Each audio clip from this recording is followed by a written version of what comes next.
Girbeagly! Hey there guys and gals, it's Girbeagly with another episode of Gaming with Girbeagly, and I'm once again playing the game Heartbaked, a visual novel that I'm very quickly falling in love with. This game is awesome. It has a ton of polish, the characters are super quirky, the music is beautiful, everything about this is really cool. I like it so far, and I hope that you guys are enjoying it as well, even though we've only put out one episode before this one.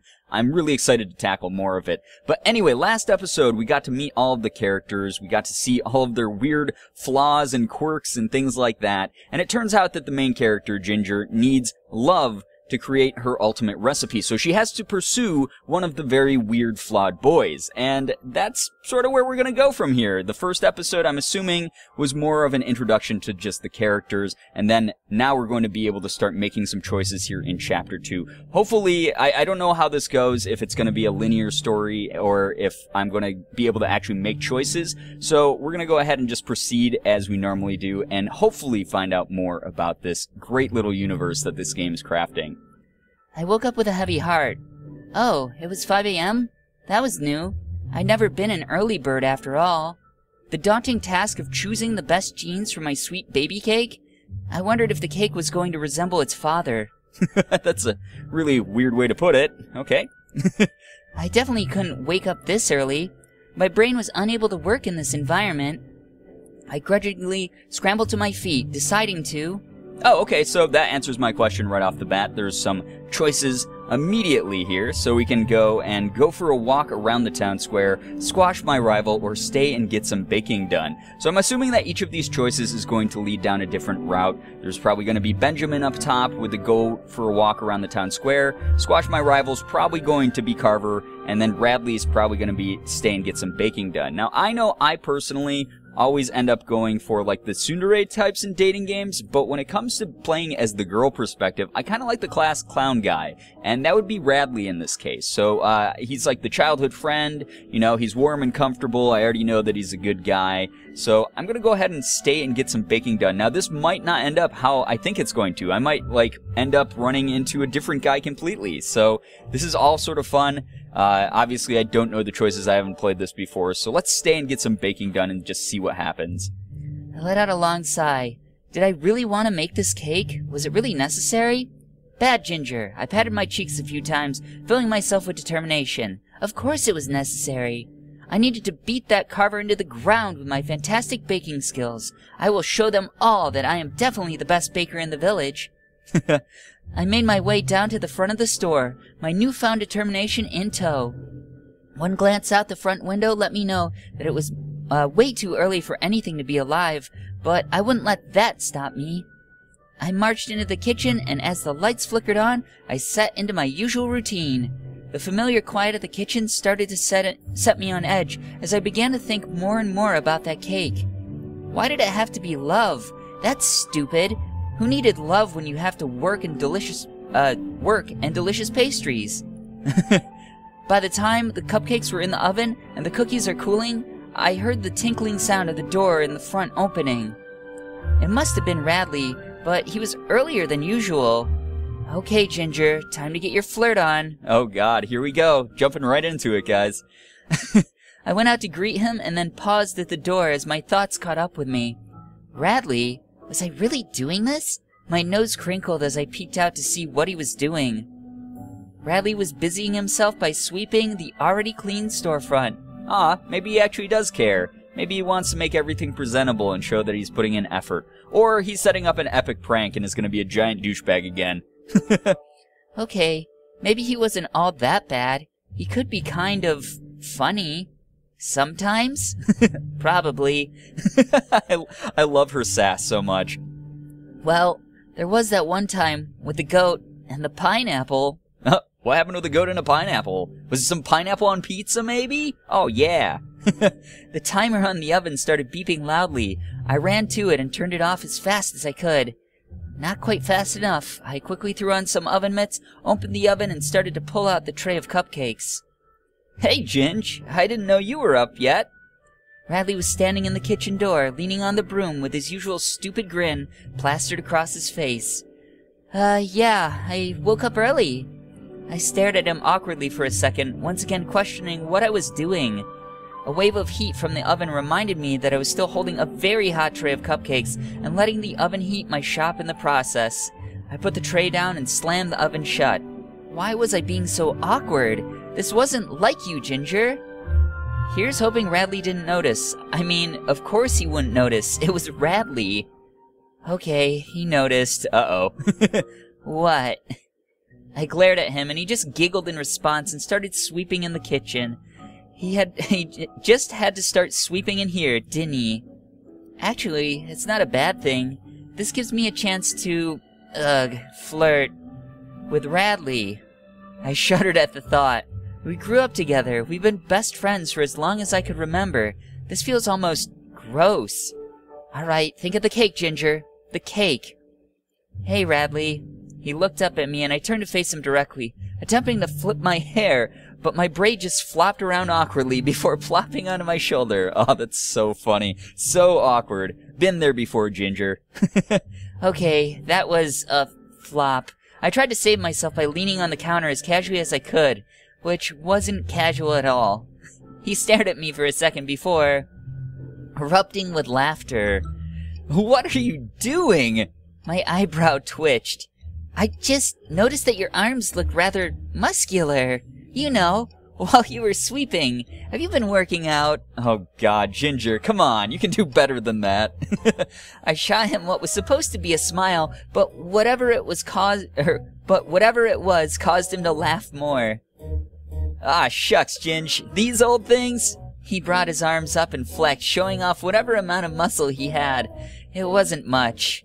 Yeah, no, really, Rads, looking good. I shot him the most awkward thumbs up of my life. Good pastries, Ginger, what are you doing? He replied with a broad grin and a thumbs up right back. He went back to sweeping and I looked around. Did he not get that I was flirting with him? How dense could he be? My rather painful thoughts were interrupted when the familiar tinkling noise came from the front of the shop. Honestly, I mean, this is a really likely realistic scenario here. I know that there were a lot of times that there were girls who were apparently flirting with me in high school that I didn't understand were flirting with me, and it wasn't until, like, I went off to college and they, like, messaged me and they were like, hey, by the way, I used to have a huge crush on you. Remember that one time? And I was like, you were flirting with me? What the heck? We, like, grew up together. And it got, like, really awkward, and it was one of those weird things where it's not something that's easy to do, especially if you're super familiar with the person. Sometimes you just sort of feel more like family than you feel like friends, and I can see that that's where this situation, like, comes from, but at the same time, I mean, Ginger does like Radley, like, deep down. I have a feeling she does. That's just the way that these dating sims and visual novels tend to go. So hopefully she can push past that sort of, like, stigma that she has from just growing up with him, being childhood friends, and can find out, like, where her true feelings really lie. Maybe this route will end up with us just being friends still, and that's absolutely fine. That's perfectly fine to do with your real-life friends. But a lot of the times, you know, your good friends make for better life partners, for better significant others. And I always say that it's, like, really good when you find someone to date who is more like your best friend. But anyway, ramble aside, let's continue and see if this flirting goes anywhere else. Oh, was it time to open already? I walked out of the kitchen to see a woman. She held her head high and had an expression that said, I know I'm better than you. Hello, welcome to Ginger's Pastries. How can I help you today? I greeted her with a smile and cheery voice, pushing away the awkward atmosphere, though I was probably the only one who felt it. Yes, hello. I would like a dozen cupcakes. She had her arms crossed and an expensive-looking fur coat was draped across her shoulders. Please. Oh, I'm sorry, but the cupcakes aren't quite ready yet. I gave her a sympathetic smile. She replied with a look of disgust. How can you call this building? She said the word in a way that would make you think it insulted her mother. A bakery, if you can't even supply your customers with baked goods. Well, ma'am, I'm sorry, but the cupcakes just aren't ready yet. I can't do much about that, now can I? I crossed my arms. Uh-oh. You could be working on having those cupcakes ready. She raised her voice, obviously displeased with my tone. Man, I hate people like that. They're giant fucking douchebags, super entitled. No reason to ever talk like that to anybody out there, especially people in the service industry. People in the service industry work their damn asses off, so there's no reason to ever treat them like crap. Like, if Ginger had come across to her and been like, well, get your own damn cupcakes or something like that, then maybe I can see giving a little bit of sass back. But being aggressive right off the bat, don't do that to people. It's rude. I don't like that. I don't like this lady. The nerve of this lady. How did she expect me to make cupcakes while she's here complaining about nothing? I was about to give her a piece of my mind when Radley came out of the kitchen holding one of the large to-go boxes. Here you are, miss. He spoke fast and shoved the box into the customer's arms, and she shot him a dirty look. Before I could say anything to either of them, he grabbed me by the elbow and dragged me back into the kitchen with him. I heard a snooty humph, followed by the clicking of heels and the door opening, then closing. Radley looked like he was ready to explode from having to hold in laughter. Radley, what did you do? Uh-oh, it's gonna be a prank. I thought this was Radley actually being really nice and giving her, like, cupcakes to try to get Ginger out of a bind, but it looks like he was actually just going to give the woman a little bit of a taste of her own medicine here. I gave him a stern look, but he merely shrugged. You remember that cherry filling you got a while ago that you were all excited about? The gross stuff? He nodded, looking entirely too pleased with himself. I mixed it with some of the frosting a few days ago. Was going to save it for you or Carver, but since she didn't want to wait for the good stuff... You didn't, Radley. That's a customer. Yeah, but Ginge, she was a bad customer. He was about ready to burst from the seams, and I could only shake my head. If it was anybody else, I would probably be furious at them for scaring away a customer like that. Oh man, can you imagine the look she'll have on her face? Now I wish she stuck around to eat one. Well, kind of. It'll be priceless. He finally let his laughter go. We should follow her and see. His laughter was contagious. I couldn't hold it back anymore and I joined him. I'd rather not be there when she gets mad though. I think we should get back to work and actually make some good cupcakes now. We both stopped laughing and he nodded as he went to go back to his tidying. I realized just how close to each other we were. I decided to seize the moment and try to flirt with him one more time. Uh-oh. I reached out and grabbed his shoulder. Damn, Ginger, getting aggressive right off the bat. Hey, Rads? How did flirting work again? Yeah, thanks for that. I mean, I appreciated it. He looked confused. Why are you thanking me? Of course, Ginge. He was so dense. Okay, maybe I just sucked at this. Let's just get this over with. So, Radley... I went to flip my hair flirtatiously and remembered how badly that failed last time. So I settled for tucking my bangs behind my ear and looked up at him. I wiggled my eyebrows a little and grinned. Oh gosh, Ginger. Come on, girl. Would you... Oh, yes! He jumped up excitedly and my hand fell from his shoulder. His eyes were filled to the brim with excitement and his grin seemed to be even larger than usual. Was that even possible? I didn't even... Still yes. Radley, Yes. My heart's telling me it will always be yes. He jumped up like a small child and looked at me expectantly. I don't even know what to say to this. I didn't even say anything, so you don't want to bathe? Or, okay, then strip. Holy crap, we can be, like, really forward with this. Okay, then strip. I mean, I have a feeling if I say something like that, he's gonna take it as a joke anyway, and maybe he'll appreciate our sense of humor a lot. If I say, so you don't want to bathe, then maybe he's going to be, like, really turned off by that because we're making fun of his phobia of germs. And if we say something like, I didn't even say anything, he's just going to take advantage of it, and he's probably going to make a joke out of it without realizing that we're trying to, like, be flirty. So maybe he's going to like our sense of humor if we say something like, okay, then strip. Not to mention, why not just shoot for it? We got nothing to lose right now, except for, you know, the most precious bakery recipe in our entire book. But that's okay. Okay, then strip. Fine. If he won't even let me finish my question, I might as well just tease him. Oh? I raised an eyebrow and smirked. So then you don't mind stripping down and running around naked? And that's great. I wasn't sure I was ready to ask you, but it seems like you're pretty eager. Bradley's eyes twinkled mischievously. Uh-oh. Ah, Ginge, you didn't have to be so shy about it. He reached up and started pulling up the bottom of his vest. His undershirt started to lift along with the vest, and it took me a minute to realize he wasn't about to stop. "Radley?" I took off my hat and tossed it in his direction, shooting him a glare. He started laughing and dropped his shirt, smoothing them both out of the way. Out to the way they usually were. Sorry guys, that was a really weirdly written sentence, so I had some trouble reading that one. I marched over and grabbed my hat, placing it back on my head with a huff as his laughter finally died down. "Here I thought you wanted me to take my clothes off. I was just trying to fulfill your hopes and dreams." "If he wanted to do that, then he should just fall in love with me already. If he doesn't, then my dreams will all be toast.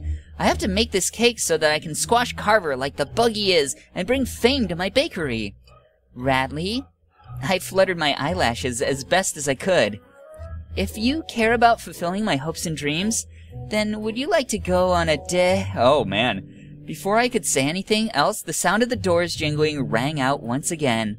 For a moment, I was worried that the hoity-toity woman from earlier had returned. One peek out of the kitchen door told me that my fears were unwarranted. "Hello, Mr. Mayor." I stepped confidently out from the kitchen and greeted the mayor with the biggest smile I could manage. "Hello, Ginger. How are you today?" He was a jolly older man who made sure that he took the time to get to know everyone in the village. "I'm just great. Is there anything I can help you with?" "Well, yes. I came to ask about some of the preparations for the festival. Do you have a moment?" I noticed the clipboard he was holding for the first time when he flipped through the pages that were attached. "Yeah, of course." "Great. Well, I just have a few papers for you to sign and check over. Do you have a pen?" Oh man, I have a feeling that Radley's gonna rush out and try to prank the mayor as well, which isn't gonna go well. It's gonna be really bad for her reputation, but, God, I guess we have to take all of his flaws with all of his good points too. "No, I probably have a pencil around here somewhere though." "Yeah, we had industrial ovens but couldn't even get a hold of pens. I've been forced to use the twigs that most people refer to as pencils. I checked behind the counter and found one of the only pencils I had lying around." "Got one." "Great. Okay, so..." He started reading through the papers, which were just forms asking permission for the media to talk to me about my bakery. There was also a document to sign saying that I would be making a speech on the day of the festival. Ah, super fun. Sounds good. By the time I was done talking to the mayor, the sun was already setting. I was glad that today wasn't a busy day, though we were interrupted a few times by customers. I was starting to feel tired when he made his leave. I stepped back into the kitchen to find that Radley had finished all the cleaning and left for the day. I let out a sigh. Just my luck. I hardly got any time to talk to him today. Oh well, I'll just have to try harder tomorrow. You better be ready, Radley. Aw, cute. Okay, so there we go. And then we have, like, Radley, but he's my best friend. So she's keeping notes in the little journal here. That's so cute. This is this is for this cake. I can't do this. I should make more cupcakes, and there's like little doodles all over the notebook there. That's really cute. I like that the journal is actually like a journal that she's keeping track of things in. This is a very, very adorable game. Like I said before, there's a lot of great attention to the detail, and I really like the scene that played out. I like the fact that she did realize that Radley, even though he's someone that she's known forever, is someone that also makes her laugh. Someone that, you know, can make her smile when she's feeling down or feeling like she's angry or upset by anything at all. And that's really important in any relationship. If your partner isn't making you smile and laugh, then, I don't know. I mean, I can't judge everyone out there. Some people make it work, but I know I personally, I love being with someone who makes me laugh a lot. So, anyway, guys, we're going to continue more of this in the next episode. Hopefully you enjoyed this episode. If you did, please be sure to hit the like button, share the video, and favorite it. Also, be sure to subscribe to me if you guys haven't already. For those of you who have, thank you so much for all of your support. You guys are the best in the world. I love every single one of you, and as always, it was great seeing ya. Bye-bye. Girbeagly.